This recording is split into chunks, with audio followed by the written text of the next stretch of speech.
آسان درس قرآن نحمده ونصلي ونسلم على رسوله الكريم اما بعد فاعوذ بالله من الشيطان الرجيم بسم الله الرحمن الرحيم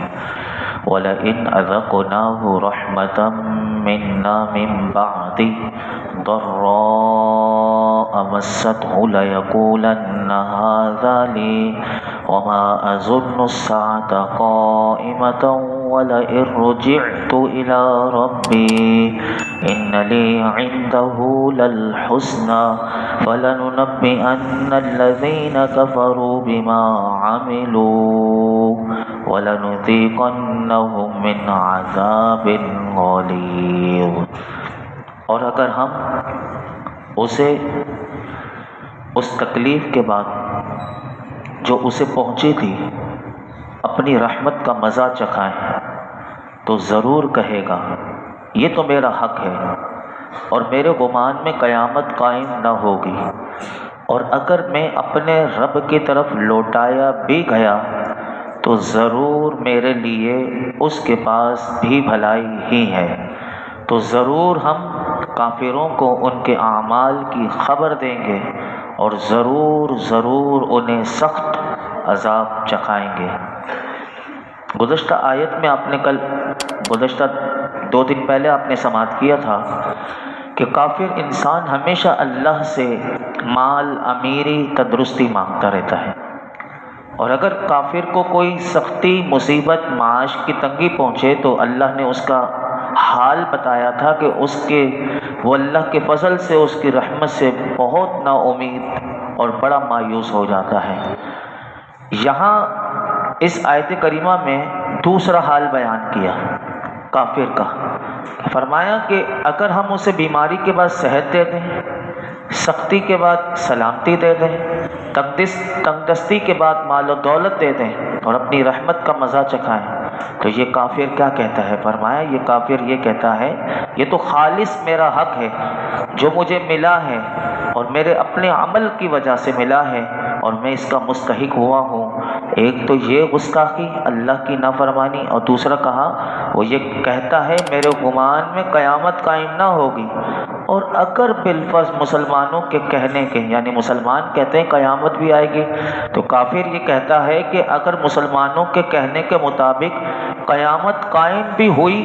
تو میں اپنے رب کی طرف لوٹایا بھی گیا تو ضرور میرے لیے وہاں پہ بھی جیسے دنیا میں عیش و عشرت ہے، عیش، راحت، عزت، کرامت ہے، تو کہا وہاں پہ بھی میرے لیے ایسا ہی ہوگا۔ اللہ فرماتا ہے یہ اس کا گمان فاسد ہے، ضرور ہم اس کے قبیح یعنی گندے برے اعمال جو ہیں، ان اعمال کے نتائج اور جس عذاب کے یہ کافر مستحق ہیں اس سے انہیں قیامت کے دن آگاہ کر دیں گے، اور ضرور ہم انہیں رحمتیں نہیں دیں گے قیامت کے دن، بلکہ فرمایا انہیں سخت عذاب چکھائیں گے۔ پھر آگے سنیے، فرمایا وَإِذَا أَنْعَمْنَا عَلَى الْإِنسَانِ أَعْرَضَ وَنَأَىٰ بِجَانِبِهِ وَإِذَا مَسَّهُ الشَّرُّ فَذُو دُعَاءٍ عَرِيضٍ۔ اور جب ہم آدمی پر احسان کرتے ہیں تو منہ پھیر لیتا ہے اور اپنی طرف دور ہٹ جاتا ہے، اور جب اسے تکلیف پہنچتی ہے تو لمبی چوڑی دعا مانگنے والا بن جاتا ہے۔ اللہ اکبر۔ اس سے پہلے والی 2 آیات میں کافروں کے جو اقوال تھے وہ قبیح اقوال اللہ نے بیان کیے، اب ان کے جو افعال ہیں یعنی اعمال ہیں، اب یہاں سے اللہ نے اس کا ذکر کیا۔ چنانچہ ارشاد فرمایا کہ جب ہم کافر انسان پر احسان کرتے ہیں تو وہ اس احسان کا شکر ادا کرنے سے منہ پھیر لیتا ہے اور اس نعمت پر اترانے لگتا ہے اور نعمت دینے والے پروردگار عالم کو بھول جاتا ہے اور اللہ کی یاد سے تکبر کرتا ہے، اور جب اسے کسی قسم کی پریشانی، بیماری، ناداری وغیرہ کی تکلیف پیش آتی ہے تو اس وقت خوب لمبی چوڑی دعائیں کرتا ہے، روتا ہے، گڑ گڑاتا ہے اور لگاتار دعائیں مانگنے لگ جاتا ہے۔ اللہ اکبر۔ اس آیت سے یہ بھی معلوم ہوا کہ راحت کے دنوں میں اللہ کو بھول جانا اور صرف مصیبت کے ایام میں دعائیں کرنا یہ کافروں کا طریقہ ہے، اور یاد رکھیے گا یہ اللہ کو بڑا ناپسند طریقہ ہے۔ یہاں علماء کہتے ہیں دعا مانگنے پر عتاب نہیں کیا گیا، بلکہ راحت میں دعا نہ مانگنے پر عتاب کیا گیا، اور مصائب و آلام کے وقت اگر مانگی جانے والی دعاؤں کے قبول نہ ہونے کا سبب بھی اگر یہ بن سکتا ہے کہ جب راحت میں تھا تو نہیں مانگی، اب مصیبتیں آئی ہیں تو دعائیں مانگ رہا ہے، تو اس لیے یہ وہ قبول نہ ہونے کا سبب بھی بن سکتا ہے۔ ایک حدیث پاک میں آپ کے سامنے رکھتا ہوں، میرے آقا نے ہمارے لیے کیا ارشاد فرمایا، سنیے۔ حضرت ابو ہریرہ رضی اللہ تعالیٰ عنہ سے روایت ہے کہ رسول اللہ صلی اللہ علیہ وسلم نے ارشاد فرمایا کہ جسے یہ بات پسند ہو کہ اللہ سختیوں میں، مصیبتوں میں اس کی دعا قبول کرے، تو اسے چاہیے کہ جب وہ صحت مند ہو، تندرست ہو، کشادگی میں ہو، کوئی پریشانی نہیں ہے، سب کچھ صحیح، فرمایا وہ اس حالت میں کثرت سے دعا کیا کرے۔ لہٰذا مسلمانوں کو، ہم سب مسلمانوں کو یہ چاہیے کہ راحت ہو، آسانی ہو، تنگی ہو، مشکلات ہو، مصائب و آلام ہو، الغرض ہر وقت ہر حال میں اللہ سے دعا مانگنی چاہیے، اور اللہ سے مانگنا ہمیں چاہیے، اور جو بتایا گیا اسی طرح انسان اللہ سے عربی میں جس طرح میرے آقا نے مانگی وہ دعائیں مانگے، اردو میں آتی ہے اردو میں مانگے، اپنی مادری زبان میں آتی ہے، ہر وقت اللہ سے عافیت مانگتا رہے، اور کافروں کی جو روش ہے، جو طریقہ ہے، اس سے بچنا چاہیے۔ اللہ ہمیں توفیق عطا فرمائے۔ اور ایک اور بات بھی یاد رکھیے گا، اس آیت کریمہ سے یہ بھی پیغام ملا کہ بندے پر نازل ہونے والی ہر بلا، ہر مصیبت، نعمت، راحت، تنگی، آسانی، یہ اللہ کی طرف سے ہوتی ہے۔ یہ بھی اس آیت میں بتایا، اللہ نے بتا دیا کہ ہم ہی ان پر مصیبت بھیجتے ہیں۔ تو علماء فرماتے ہیں کہ اگر بندہ مصائب و آلام، مشکلات، تنگیوں میں، سختیوں میں، آسانیوں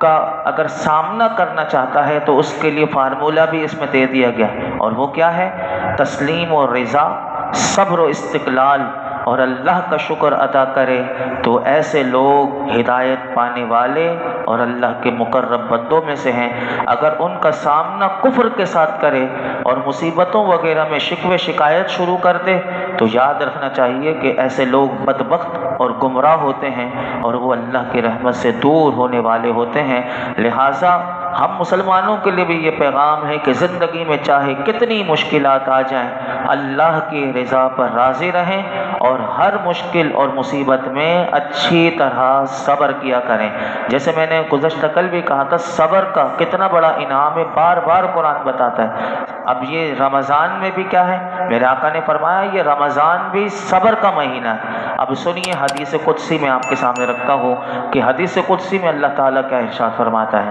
فرمایا کہ جب میں اپنے بندوں میں سے کسی بندے کی طرف اس کے بدن میں، اس کے مال میں، یا اس کی اولاد میں، یہ تین ہی چیزیں ہیں، اللہ کے بندوں کے پاس یہ یا تو اس کے خود کا جسم ہے، یا تو اس کی اولاد ہے،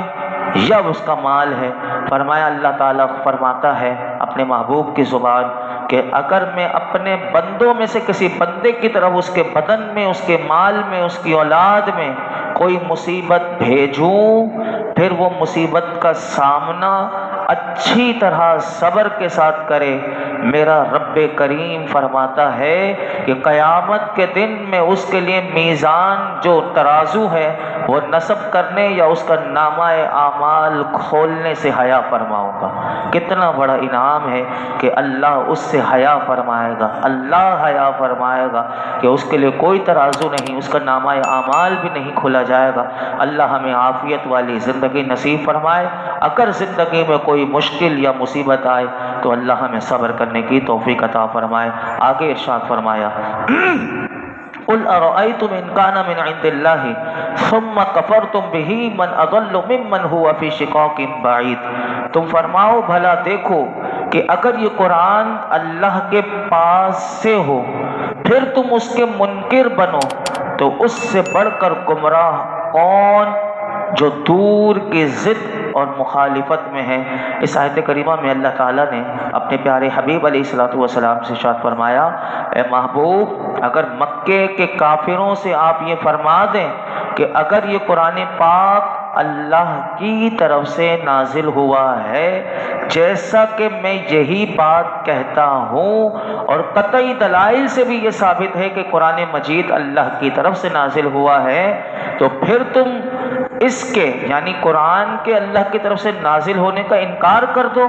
تو مجھے بتاؤ کہ اس سے بڑھ کر گمراہ کون کہ جو دور کی ضد میں اور مخالفت میں اور حق کی مخالفت میں پڑا ہوا ہو۔ پھر اللہ تعالیٰ نے غور و فکر کے پھر اگلی آیت میں دعوت دی، سنیے کیا دی، فرمایا سنوریہم آیاتنا فی الآفاق وفی انفسہم حتی یتبین لہم انہ الحق اولم یکفی بربک انہ علی کل شیء شہید۔ فرمایا کہ ابھی ہم انہیں آسمان و زمین کی وسعتوں میں اور خود ان کی ذاتوں میں اپنی نشانیاں دکھائیں گے، یہاں تک کہ ان کے لیے بالکل واضح ہو جائے گا کہ بے شک وہ ہی حق ہے، اور کیا تمہارے رب کا ہر چیز پر گواہ ہونا کافی نہیں؟ اس آیت کریمہ میں ارشاد فرمایا کہ ہم کفار قریش کو زمین و آسمان کی وسعتوں میں اور خود ان کی اپنی ذاتوں میں قرآن کریم حق ہے، اس کی حقانیت اور اس کے اللہ کی طرف سے نازل ہونے پر کہ یہ اللہ کی طرف سے ہی نازل ہوا ہے، فرمایا دلالت کرنے والی اپنی نشانیاں دکھائیں گے، یہاں تک کہ ان کے لیے بالکل واضح ہو جائے گا کہ بے شک قرآن ہی حق ہے اور یہ اللہ کی طرف سے نازل ہوا ہے، اور اس میں مرنے کے بعد جو بار بار قرآن بتا رہا ہے، اور یہ مانتے نہیں کہ مرنے کے بعد دوبارہ زندہ ہوں گے، فرمایا کہ اس میں مرنے کے بعد دوبارہ زندہ کیے جانے، اعمال کا حساب لیے جانے اور ان کے کفر پر انہیں سزا دیے جانے کا جو بیان ہوا ہے، فرمایا وہ حق ہے۔ اور اے حبیب کیا آپ کے رب کا ہر چیز پر گواہ ہونا آپ کی سچائی کے لیے انہیں کافی نہیں؟ یہاں علماء کہتے ہیں دو باتیں بڑی قابل غور ہیں۔ آفاقی نشانی اللہ نے کہا کہ سنوریہم آیاتنا فی الآفاق، یعنی یہ جو زمین و آسمان آفاق ہیں اس سے کیا مراد ہے؟ تو اس کے بارے میں قول یہ ہے کہ اس سے مراد سورج، چاند، ستارے، نباتات، حیوان ہیں۔ اگر ان میں بندہ غور کرے تو یہ ساری چیزیں اللہ کی قدرت، اس کی حکمت پر دلالت کرنے والی ہیں، تو اللہ اگر غور کریں اللہ فرماتا ہے تو انہیں سب نظر آ جائے گا۔ اور حضرت عبداللہ بن عباس رضی اللہ عنہما فرماتے ہیں کہ ان سے مراد،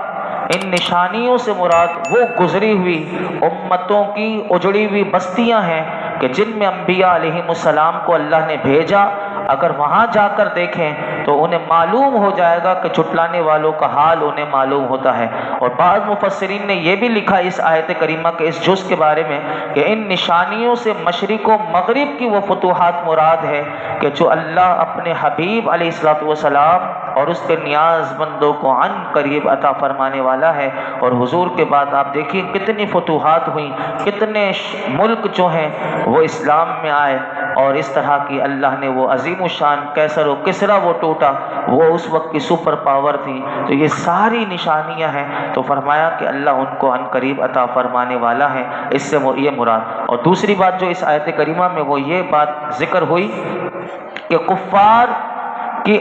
ذات میں نشانیاں، اپنی ان کی ذات میں نشانیاں، کہ ان کی ہستیوں میں اللہ کی صنعت اور اس کی حکمت کے لاکھوں لطائف اور بے شمار عجائبات موجود ہیں کہ جن سے یہ ظاہر ہوتا ہے کہ ان چیزوں پر اللہ کے علاوہ کوئی اور قادر نہیں۔ یا اس سے مراد یہ ہے کہ اللہ نے بدر میں کفار کو مغلوب کیا اور ان پر قہر نازل کر کے خود ان کے اپنے احوال میں اپنی نشانیوں کا اللہ نے مشاہدہ بدر کے میدان میں کروایا کہ دیکھو مسلمانوں کے پاس کچھ بھی نہیں تھا، تم سارا سامان لے کر آ گئے تھے، لیکن کیسے اللہ نے اپنی نشانیاں وہاں پہ بدر کے میدان میں دکھائیں، اور کیسے فتح و نصرت، اور ان کے بڑے بڑے کافروں کو اللہ نے جو سب سے زیادہ انکار کرنے والے تھے ابو جہل اور جتنے 70 وہ لوگ تھے وہ مارے گئے۔ تو فرمایا کہ ان کا مشاہدہ اللہ نے وہاں اپنی یعنی ان کو اپنی آنکھوں سے کروا دیا۔ یا پھر علماء کہتے ہیں اس سے مراد مکہ مکرمہ فتح فرما کر اللہ نے ان پر اپنی نشانیاں ظاہر کر دیں۔ وہ چاہتے تھے کہ اسلام کا سورج بجھ جائے، لیکن اللہ نے وہ عظیم الشان مکہ مکرمہ کو فتح کر کے بھی وہاں اپنی نشانیاں دکھا دی کہ کیسے اللہ ان جن کے کنٹرول میں تھا ان سے لے کر پھر اپنے حبیب کو اور ان کے غلاموں کو اللہ رب العالمین نے وہ عطا فرما دیا۔ تو یہ اللہ کی قدرت ہے اور وہ دکھاتا رہتا ہے۔ اللہ رب العالمین ہم سب کو غور و فکر کی توفیق عطا فرمائے۔ الحمدللہ رب العالمین والصلاۃ والسلام علی سید الانبیاء والمرسلین وعلی آلہ واصحابہ اجمعین۔ اللہ پاک جو کچھ سنا اس میں کوئی غلطی کوتاہی ہو معاف فرما، اپنی بارگاہ میں قبول فرما، قرآن حکیم کا نور اور اس کا فیضان عطا فرما، ہمارے تمام صغیرہ کبیرہ گناہ معاف کر دے، ہمیں گناہوں سے بچنے والا بنا دے، اپنے اور اپنے حبیب کا فرما بردار بنا دے۔ اللہ قرآن پاک کا نور اور اس کا فیضان عطا فرما، ہمیں غور و فکر کی توفیق دے دے، اے اللہ وہ صلاحیت دے دے، وہ قابلیت دے دے، ہم سب کو علم نافع عطا فرما۔ ہمارے اندر جتنی جہالت ہے اور جتنے ہماری بد اخلاقیاں ہمارے اندر ہیں اللہ وہ ساری دور فرما دے یا رب العالمین۔ ہمیں اچھے اخلاق والا بنا دے، اچھے کردار والا بنا دے یا اللہ، تیری پسند کا بندہ بنا دے۔ رب کریم حضور کی امت میں جتنے بیمار ہیں سب کو شفا عطا فرما۔ بی بی زینب ایک ہے، مولا کریم انہیں 4 روز سے بخار کی شدت ہے، اللہ رب کریم انہیں شفا عطا فرما۔ ہم سب کے گھر والوں میں، اعزہ و اقارب میں، حضور کی امت میں جو بیمار ہے اللہ سب کو شفا دے دے، ہم سب کو عافیت والی صحت والی زندگی عطا فرما، اور صحت و عافیت کے ساتھ ہمیں ماہ رمضان سے ملا دے، ماہ رمضان میں خوب عبادت کی توفیق عطا فرما۔ صلی اللہ تعالی علی خیر خلق محمد وعلی آلہ وصحبہ اجمعین برحمتک یا